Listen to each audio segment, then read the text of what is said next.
змены в турэмнай сістэме? З чаго бы вы пачалі? Ну, вот, может быть, вот это вот как бы организационный передел этот вот, да, там всеми бытовыми справами мусит заниматься комитет там по гигиене, там вот эти все, да, то их нормы все контролируются. Сама пенитенциарная система не мусит подпорядковываться Министерству внутренних справ, такая некая особная, максимум Министерству юстиции, максимум что-то такое иншее. У ёй так само какой-то мусит быть подел.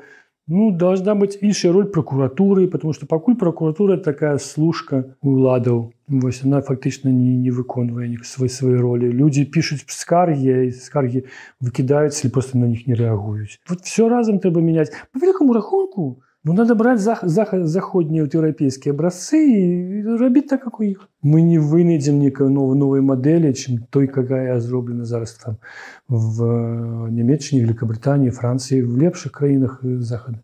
Европейская модель.